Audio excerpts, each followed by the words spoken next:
All right, so we're back with Ken and Mike on My Uncle's Escaped Alcatraz, and we got some interesting information that has come across our desk through via the internet that Mike encountered and found, and it's a new photograph, and it's really kind of exciting. It's an exciting photograph, and then when Mike handed it, he forwarded it to Cindy and I. Uh, we were kind of floored.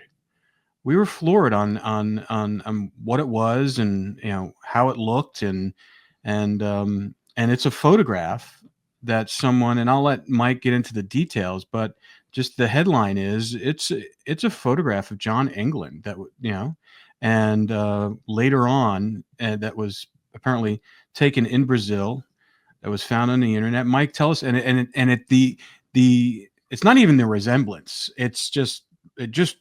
it looks exactly like an aged version of John Anglin. So, Mike, give us the backstory on how this photograph came to you and who reached out to you, because it actually came from one of our listeners.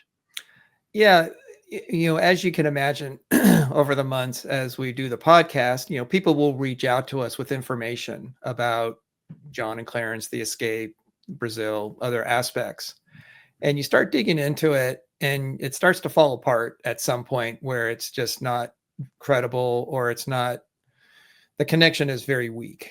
And so you have to sort of go in with sort of a critical eye, that just because they say it's so doesn't make it so. Ken has shared the story about that woman who lives up in, what is it, Oregon or Washington, that said that her neighbors were the escapees, and she sent pictures, and it's like, it wasn't even close. It's like, there's no way these guys are that. And, it doesn't mean that she was lying. She just could have sincerely believed it. But it's, when you start looking at it with a critical eye, it doesn't hold up.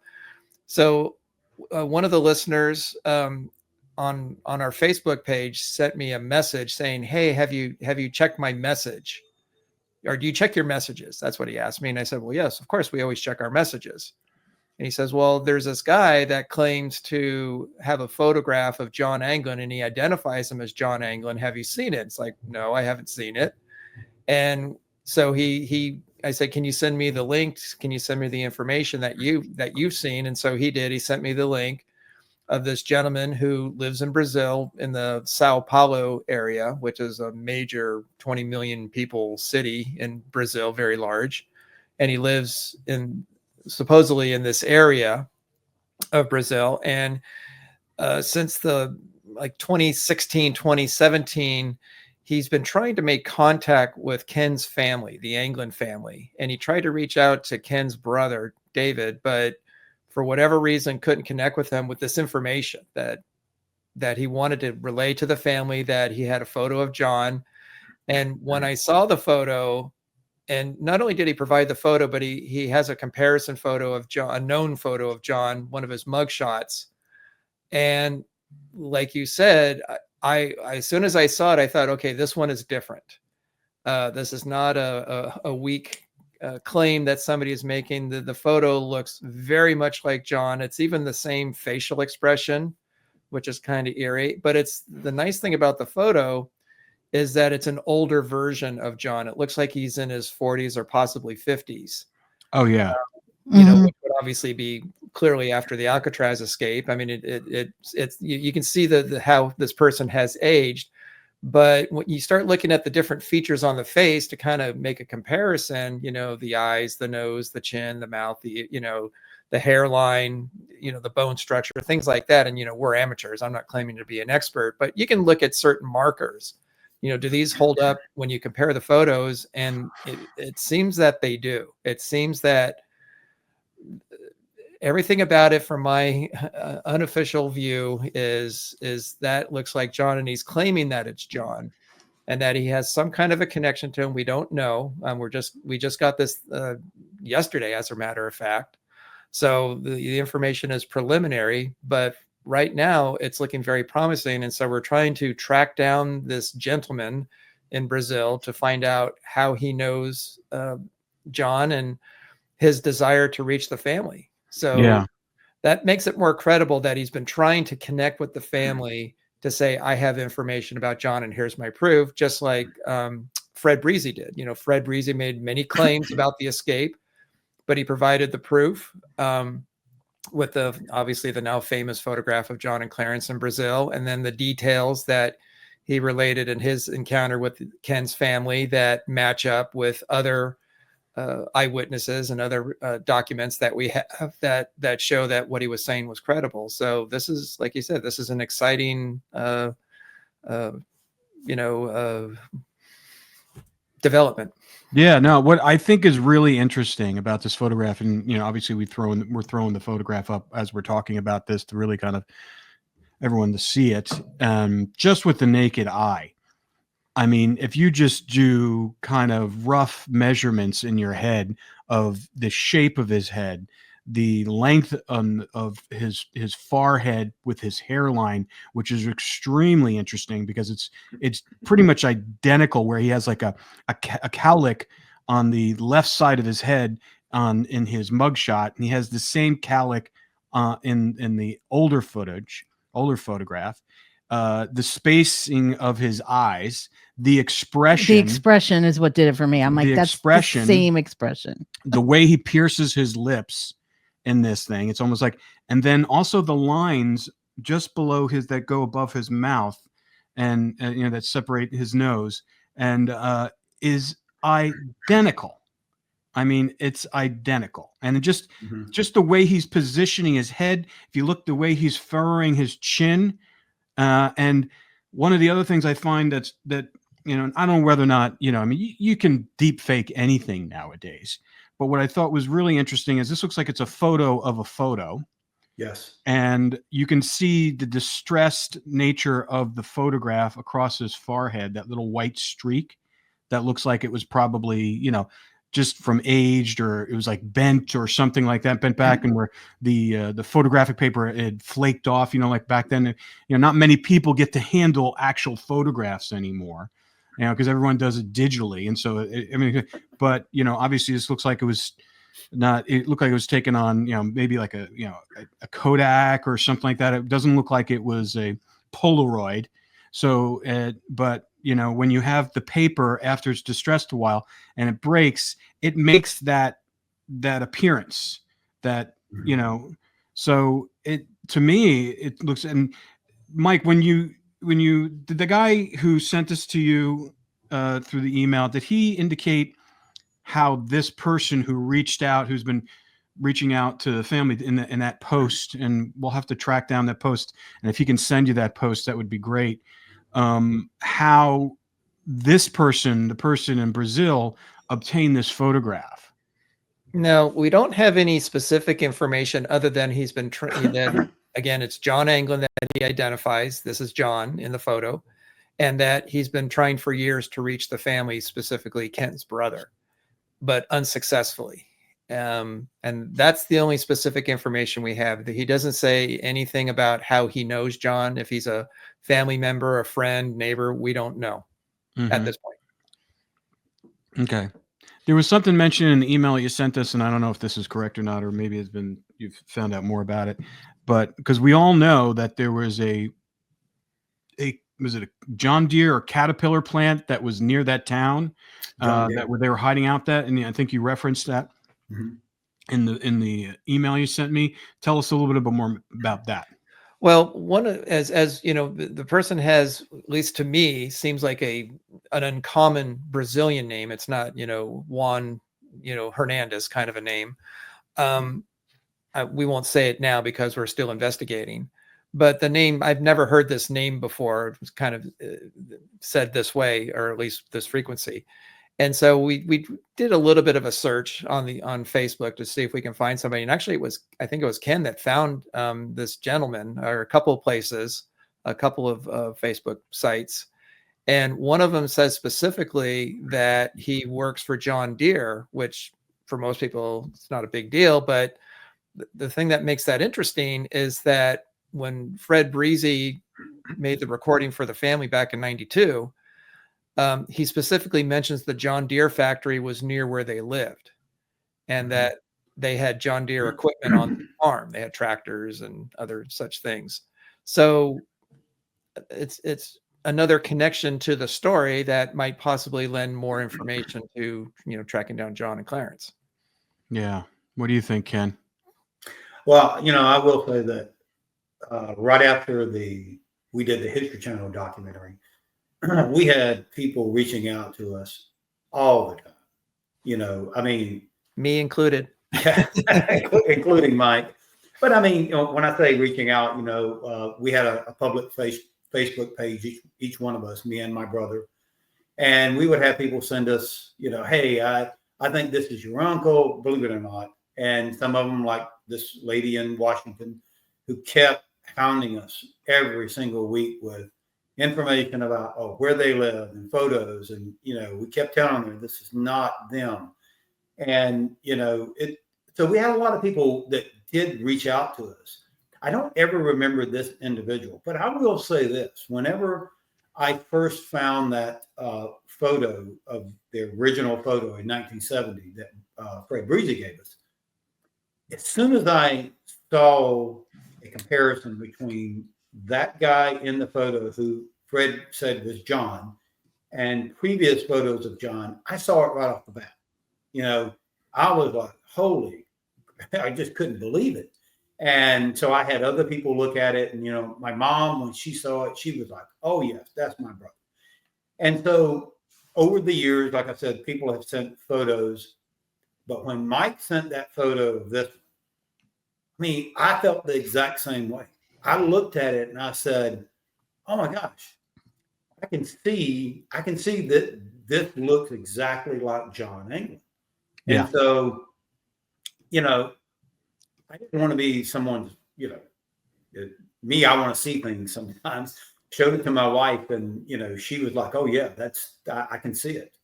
And you're right. There are certain things that I remember Michael Street talking about when he compared that 1970 photo, the eyebrows, the bone structure on the top of the temple, which is there in this photo. But then there was something else that I read in the FBI files, and I tried to see it in the 1970 photo, and I never could get close enough on John. John, according to the FBI files, had a scar on his right cheek. And I always tried to look at the photo, his last known photo in Alcatraz, his mugshot, and I have one in high definition, and I couldn't quite see it that way. But in this photo, if you zoom in on his left cheek, there is a scar. And it matches up to me the description that is in the FBI files that says he has a scar on his left cheek. And in this particular photograph, you're able to see it for some reason. Is it just enough to actually see there is a scar there? Is it just below the line on his face? It is. It would be, according to what I believe the FBI, how the FBI files describe it, it would be in this area and in here. If you're looking where I'm kind of like in this area, yes, right around the cheek area, and you can see what I think looks like a scar in that photo. Independent of that, just the shape of the face, the shape of the nose, the mouth, just the expression, the chin, like the way he's dimpling and furrowing his chin in both photographs, and it's just the size of his eyes. It's like there. You go from top to bottom, his hairline to his forehead, to his eyebrows, to his eyes, to his nose, to his cheeks. Right. To the way his lips are, the lines around his mouth and the chin, and just the way he's tilting his head, the expression, almost exactly the same. Yeah. And I would imagine if we zoomed out, I have to look at another photograph of this mugshot, but I'm sure because on the mugshot his ears are cut off here, but I would imagine that the ears would probably match as well. And I'll have to look at that. Yes, I have a lot of photos of John throughout the years in different prisons, Atlanta, whenever he was in Leavenworth, when he was in, the one up in New York. But I have a lot of different photos, and I want to say of all of the photos outside of that 1970 photo, this one is one that I would definitely investigate, because being it was taken in Brazil, that leads credence to it right off the bat. So let's say he was like in his early 50s, maybe even mid 50s at this point. I'm trying to think. I'm horrible at math. What year would this photo you think have been taken? Well, John was born in 1930. Yeah. So be in the 80s. Yeah. So if he was say 50, that would be 1980. So early 80s, and that or older. It looks like he's that old. It looks like he's early, like I said, around 50, maybe a little older. Well, so the photo that was taken in Brazil that we had in 1970, that would have been roughly around maybe 10 years from the escape itself. Mm-hmm. And, you can look at that individual in that photo and he looks, okay, if you took John, how old he was when he escaped out of Alcatraz, added 10 years to it, yeah, that would pretty much come to what that person would look like. And I took that photo of just John and compared it with the photo that Mike just sent us yesterday. And oh my gosh, I was like, add another, 20 years. 20 years. Yeah. I was going to say the same thing. That is that individual that's in that photo. He looks older than in his 50s. Yes. He looks like he's in his 60s in this photo. Well, and the other thing too that is nice about the photograph is, when you have the 75 photo that Fred took, it's not the best photo. It's a little fuzzy. It was, taken at a distance. It looks like it was about maybe 20 feet away, 15, 20 feet. And so a lot of the features are just not there. The resolution isn't there. It was just a cheap little camera that took the photograph. Yeah, those cameras back then were just fixed focal lengths. Right, so, exactly. And so, and even within, as we've talked about numerous times, we have a 99% match to John with this poor quality photo. When you zoom in on that photo, you really lose resolution very quickly. Yeah. But the nice thing about this photo, it's a face shot. It's a headshot of John, and you have a lot of detail that you can really grab from that photograph because it's so close. The features are right there. Well, I'm also wondering if this was like excised out of another photograph of where he was with someone else. Because that's what it kind of looks like too. Because I don't know if it was set up like a headshot. It may have just been cropped that way, for this purposes and to crop out into maybe other people in it. But people don't just, unless the one on the left is his mugshot, he was forced to take. This one, it looks like he had. I'm not sure if he was posing for someone or he was just caught in a photograph with a group of people and he just happened to be in a group shot or something like that. Because I don't know. I mean, there's a lot of questions I have about this photograph, but independent of that, it's really, really compelling. It's compelling to the point where it's like, unless someone and you can tell when you zoom in on it, you'd be able to tell if there was some artifacts in there to make it look like it was recreated. And to me, the thing that, like I said before, is that distressed part of the photograph across his left portion of his forehead really kind of negates all of that to me. And that's just from looking at it. Obviously, I'm not a photo recognition expert, but that's what it looks like. Because you can see a little bit more if you zoom in on it on the top there. And we're looking at this now while we're watching it. And but it's super compelling. We're hustling on trying to verify this photo.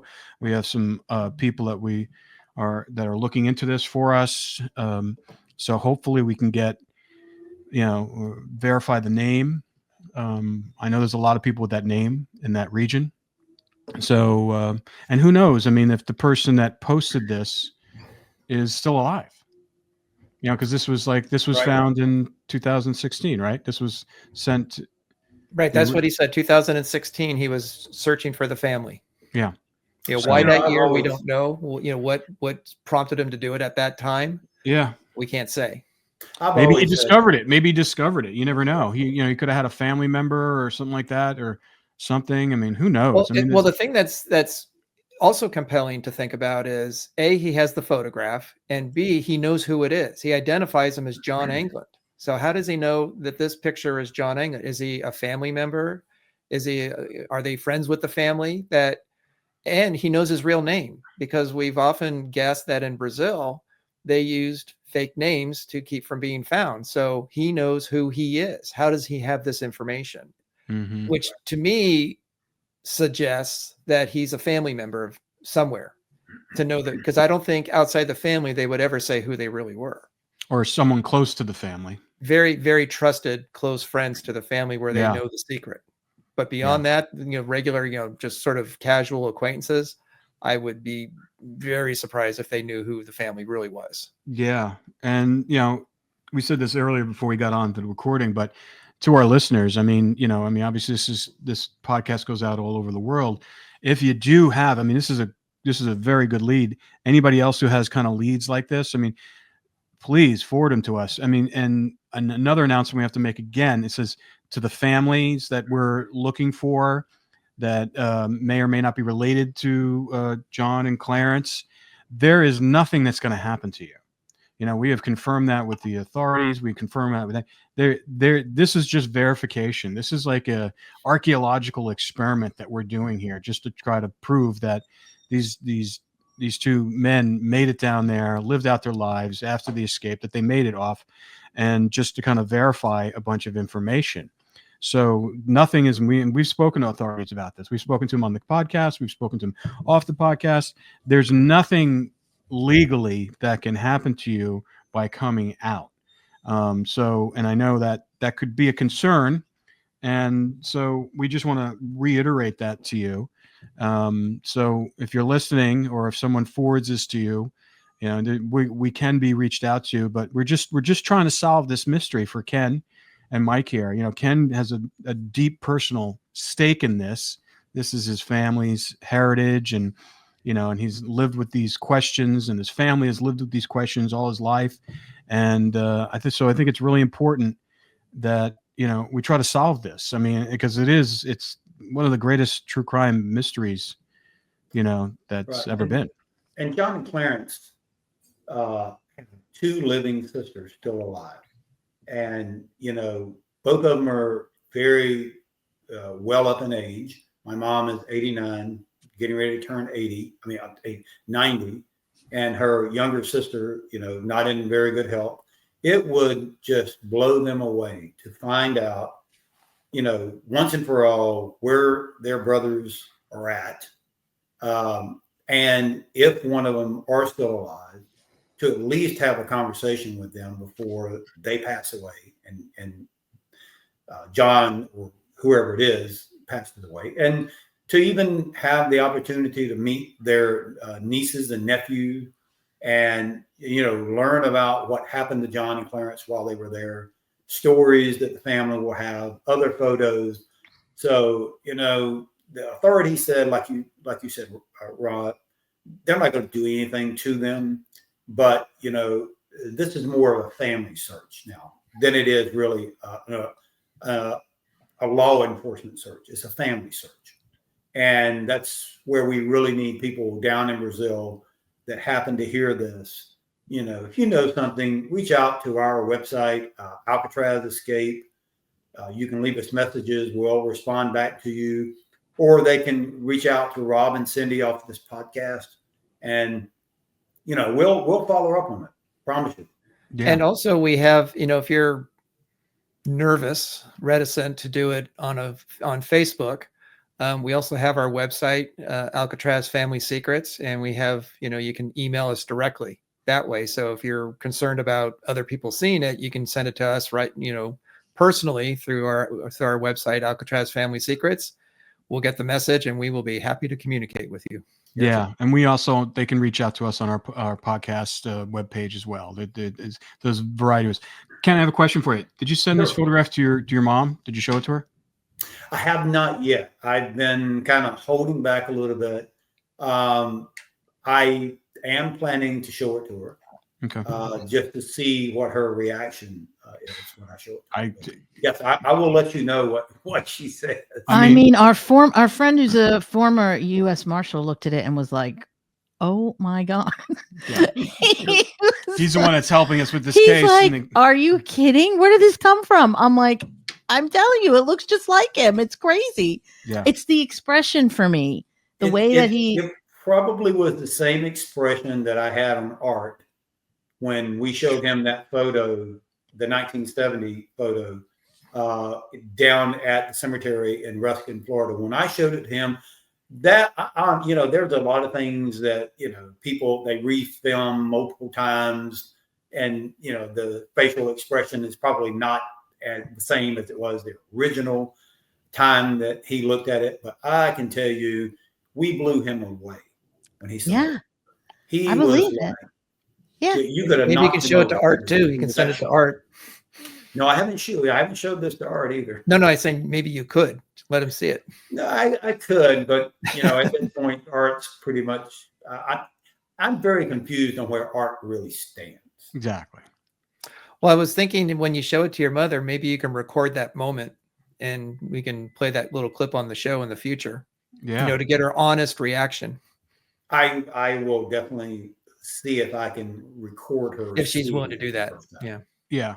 Well, maybe wait, because we're coming down to see you in a few weeks, Ken. Okay. Yeah. So we're maybe we can figure out how to do that. So for another piece of information. So why don't we transition to that? Because I think we just got to put a pin in this photograph for now until we get in front. Well, yeah, before we jump, I do want to do. I will send it to because I still talk to Michael Steele on Facebook and stuff like that. I would love to send it to him as well, and see what he thinks, and maybe we have him on here and he can help us analyze it as well. Yeah, because I was thinking, before you show it to the mother, if we can get an analysis of it, and he can tell us, what is the likelihood of it being them? Because there's another photograph that Fred Breezy took of the woman who claimed to be, that he said was John's wife. I think her name is Maria, I believe. And we did have Michael Streed do a comparison of the modern day photo that we have of this woman we think is her and the one from the 70s.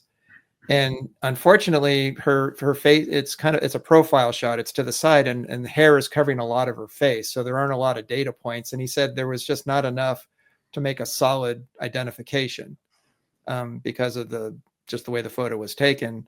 But with this one, I'm there's pick which ones you want. They're all over the place. And I think he's going to come back with a very strong, positive match of this. There's a high probability that this is going to be John. And then we can share that information with the mother, with you there, then you're going to have a lot to talk about. Yeah. I mean, if you took this photograph, because obviously everyone who's travels, we do, you have Clear, which is like, so you can bypass security lines, and they do facial recognition, stuff like that. And, most of the time when I'm going through the airport, I'll have a hat and my glasses on. I wear glasses like a baseball hat, and it zips it. It scans me and finds me very quickly. And this is such a clean, I guarantee you, if you put these two pictures up to Clear under their facial recognition, he'd be able to get on a plane very quickly. It's like it would scan it and approve it very quickly. It is that close, because you just sit here. Yeah. It's just amazing. And it is, if you do look at it, we have a box of old photos that we were just looking at the other day. And a lot of them have this little white thing because they've been bent. Because when you're handling real photos that are old, they do get these weird creases in them where it gets like a little white thing. And you can see it at the top of this photo that there's a little white, like. And it could be also like sometimes when, because the photos, the actual photo side of the paper is kind of sticky. And then if you have it, packed with a bunch of other photographs, like in a Ziploc bag or something like that, after years they kind of stick together. It almost looks like this one was probably stuck together and then was pulled away. It could have been that, and some of the elements of the photo paper kind of got pulled off. Because that to me is the real kind of authenticity of this photograph, is the fact that where it came from, is that it has that degradation there, because it's not a clean looking photograph. And like I said, it could be part of a larger photograph where it was just zoomed in and cropped for that, just to do the photo comparison of his mugshot. So, but it is, I'm sorry, it's friggin' dead on. It's dead on. And it's going to be interesting to see if this thing plays out, because I don't know. It's crazy. And it's crazy. It just, it's happening now. This is Right, like something right, that, right. and Well, the energy's there. Well, We're it's digging. crazy that this individual has been trying to reach out to us Yeah. for such a long time, and I can't explain why I don't ever remember someone with this photo coming to me before, and I don't ever remember my brother mentioning it. So either they just, it never made it through to us. Maybe they had the wrong email address. I'm not sure, but I mean, it happens. We sometimes it does in happen. our, some people reach out to us on our website, and sometimes those emails, they get pushed into spam or whatever, and I'll find them and I'm like, oh my God, you reached out like 6 months ago. I'm so sorry. Yeah. Because I go through it all the time. So, you never know. That is true. It's spooky. It's a spooky photograph. It is. It's uncanny. Yeah. So getting back to what some of the other things that we're working on, we talked about this postcard that that you didn't even know it was a postcard for a No. long time, No. and it was just hanging in a frame at your mother's house, correct? Yes. Or in a frame at your mother's house. Yeah, it was at my First, the mom's story. house. Yeah. So this is such a strange story. So my mom, back in 1973 in July, right before my grandmother died, she took me and my younger brother David down to spend a week with my grandmother. She was just, I don't know what inspired her to want to go, but she did. I mean, we didn't know she was going to die that Sunday, but we went down and spent the whole week with her. I remember going, and my father came down that Friday evening. We stayed the weekend, got up Sunday morning and drove to the house, drove back home, which was like a 6-hour drive for us. And we had gotten home. It was late Sunday. I had aunt and uncles that came over, and we were sitting around, or my mom and dad was with them drinking coffee. And she gets a call, and it was from Uncle Man. And he told her, hey, our mom just passed away in church. She was at church. It was at the end of the service. She went and sat in her chair or in the bench and had a massive heart attack and passed away. Oh. Well, so, the next week we're down there for the funeral. And I guess it happened when she got back. She had a postcard that had been mailed from Canada, and I think it was Windsor, Canada, and it was it was signed Ruth, and this is a kind of, I'll paraphrase, I don't have it with me right this second to read it all out, but it was like, so it's not just one person, we are having a great time in Canada, seeing a lot of things. I hope you are still at your mom's. Love, Ruth. Now, what was so odd was it was mailed the week right after my grandmother, actually it was mailed the same week we were down at my grandmother's. So she would not have known that, we would have been down there for the funeral. I don't know how Ruth knew we were down in Ruskin at my grandmother's house. But for the longest time, we thought, okay, Ruth must have been Helen's sister, because Helen had a sister named Ruth. It's the two paintings that John painted when he was in Alcatraz. One was of Helen, his love of his life, and then her sister Ruth. But when I asked my mom, and my mom took this postcard, and it actually has 2 stamps on it, which is very weird. But she took this postcard because on the other side of it is a picture. It's a hologram picture of Jesus knocking on the door, of this door. That, I guess, simulate knocking on the heart of, your heart. And so anyway, she always loved that photo of Jesus. So she put it into a picture frame, and it's been in that picture frame for at least, I don't know, 40 something years. And not too long ago, she decided, hey, I want to move this into another picture frame. Maybe it was getting old. I don't know. But when she took it out, she realized, oh my gosh, this was really a postcard. It wasn't a picture that she had. It was this postcard. And then she started remembering how she got it. And what we thought was so odd was I asked my mom, I said, well, she knew Helen. I was like, did you ever know her sister Ruth? She said, no, I never really knew her. And she only gets one postcard in her whole life from this lady named Ruth. I mean, she didn't get anything else from her. Never got a letter, never got anything else. Just one postcard. And it was right before my grandmother died. And she knew she was down at my grandmother's house.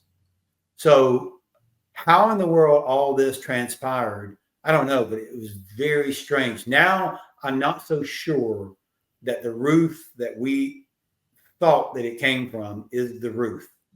We actually, learned later on that John married someone down in Brazil. And we're really thinking that this is the Ruth that sent this postcard. Yeah. And so because her name was Ruth, is what we believe. She's So still. we're going to have, hopefully this postcard looked at and Well, I really think, see if there's something there. yeah. Well, I think it's unique. I mean, when you said there's two stamps on it, there's people put two stamps on letters and postcards all the time but what's unique about this is the one stamp, the Canadian stamp, is on top of another stamp. Right. And then the postage mark is from Canada, Windsor, Canada. Right. The postcard is from the US. Correct. So you have a lot. And also, if you're in Canada, why are you going to send a picture of Jesus? Yes. I mean, it has a psalm on it on the back. Yes. Now here's a really strange thing. And I've had cousins do research on their photos, but I swear as a little kid, my grandmother had that same, not a postcard, but the same picture of Jesus knocking on the door. It wasn't in a hologram. It wasn't a hologram version of it, but I do remember that in their house.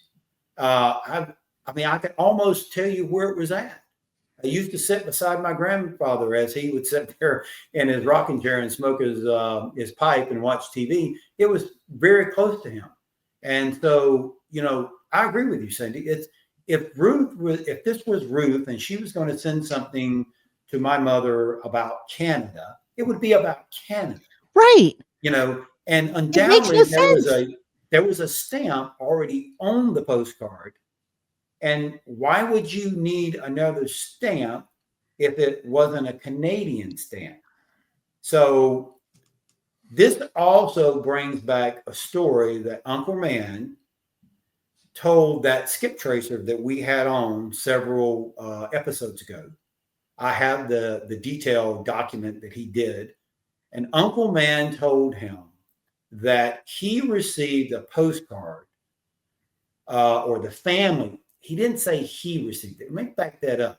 He said the family received a postcard from Brazil, and it was written in Clarence's signature.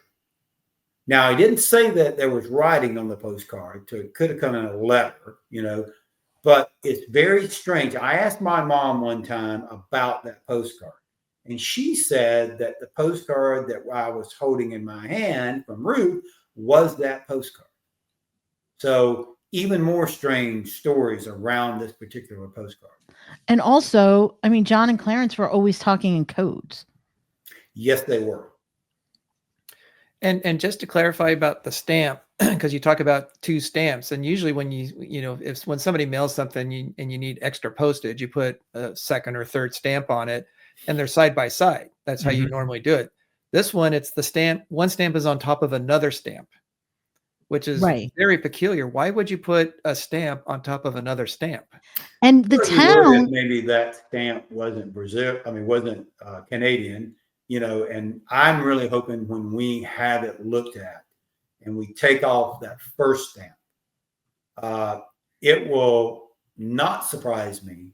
I would be joyed if it's a Brazilian stamp. Right. Because also the town that they mailed it from is literally right over the border. Yes. It's a small little tiny town right over the border from America, Detroit. from Detroit. So it's like, it's a weird place. Nobody would go there for vacation. No, yeah, and then I mean, back then they didn't, but now this is like casinos there and stuff like that. Yeah, but not before, then. Not back then. Well, I mean, if you wanted to mail my mom a postcard that had nothing to do with Canada, right? No picture of Canada. Why wouldn't? And I'm assuming they were just in Canada visiting, if that was who it was. Why wouldn't you mail it when you got back to the U.S.? I mean, you're just across the river or the little area into Detroit. Why did you feel like you needed to mail it in Canada? Yeah. It's like, Yeah. No, I do have the postcard up so I can read it to you so you know exactly what it says. okay. It says, "Hi, am having a great time seeing everything today. We are in Canada. Hope you are at your mother's. See you. Love, Ruth." Right. So Well, how would she know that? How would she know that she was at How her would mother's? she know that my mom was at her mom's? She wasn't in Unless touch with them. It wasn't like John or Clarence was with her. Right. Somebody was with her. And She because does clearly say, she says we are in Canada. She Yeah. makes it a point to say we're in Canada. Yep. Because if you just mailed the postcard, the only clue you have you're in Canada is the when it was stamped by the post office. It has, Mhm. it says it's Ontario, and which is good because it also gives the date. It was in 73 that it was mailed. Mhm. But that postcard could have been from anywhere because, like Ken said, it was a religiously themed postcard. It had nothing to do with, because usually when you get a postcard, it's usually where you're at. If you're in London, you're going to send a London postcard with Big Ben or Parliament or Yeah. something connecting you to Touristy. that trip, right? Yeah. Oh, we're having a great time in London, kind of a Mhm. thing. You're not going to go to London and send a religious postcard. Right. that's printed in the United States. Well, one of the things about this postcard also, and why this postcard might have been very popular in Brazil, is Brazil is a very religious Catholic place. Mhm. So having, I'm sure I almost can bet you that if you go down into Brazil, even today, you'll find a lot of postcards with that same Oh, yeah. religious type theme to it. So I'm not so sure that was you would find that same thing in Canada. So I Yeah. agree with you. Why in the world would you be walking around to, here's a picture of Jesus. Let's send it to my mom, to Marie. And we happen to know that she's at her mom's because it even says, "I hope you're still at your mom's." So, oh my gosh, and this is like right before my grandmother dies. And of course, we all have heard the story. And what year was that? What year? That was 1973, July. So my grandmother, I think, died July the 13th. Don't quote me correctly. But that postcard was mailed, I think, on the 9th of July. Yeah. So we would have still been at my grandmother's. So it was mailed before she died, but arrived to you after she died. Correct. And that's the reason why when she says, "I hope you're still at your mother's," it's like, how would you know we're there? We lived in where she mailed the card to, which was Lee County, Georgia. Okay, that's where we lived at the time. It's 6 hours away from Ruskin, Florida, where we were at. That's So crazy. how did she even know we were there? All right, so this is what we got to do. We got to do a seance and get Uncle Man on the line because he's the one that knows, because he was the one that told them that you were going down to see them. Had to. Had to be. He's the only one who knew we were there outside of the relatives that lived around my grandfather. Well, and I have suspected, because like we said, this town in Canada is directly across the border from Detroit. There's just a river that separates them. So you cross the bridge and you're either in the it's US or super Canada. close. You're very, very quick trip. So why would they go all the way up to, well, first they're in Detroit and then they cross the border into Canada. My suspicion is they met Ruth and whoever she's with, because it says we met somebody from Ken's family up there, John or Clarence or both, to meet with them in a safe place. And and provided this information that man was probably giving his brothers, they knew, and gave it to Ruth and whoever Ruth was with. That's been my suspicion, that it was a rendezvous to meet them.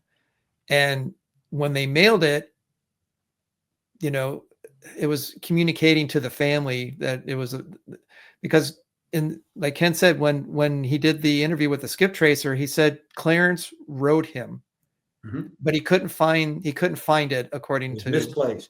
It was misplaced. And he kind of grinned when he said it was misplaced.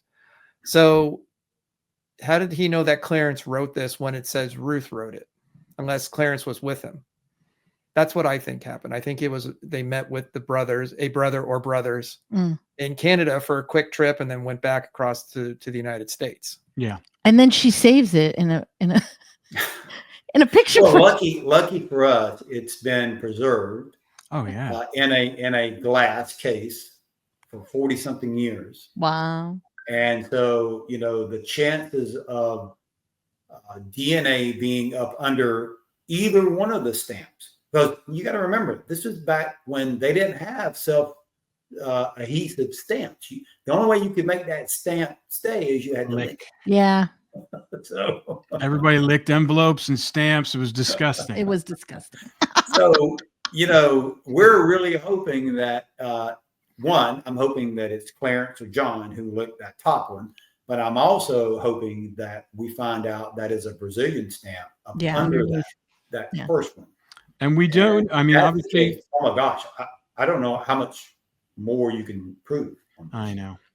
Well, and one of the things that, as we've been talking to people, and even Art, because we've talked to Art, and we asked him point blank, with the 75 photo of John and Clarence with a 99% match, is that good enough for you? And he said, no, it's not. It's not enough evidence for me.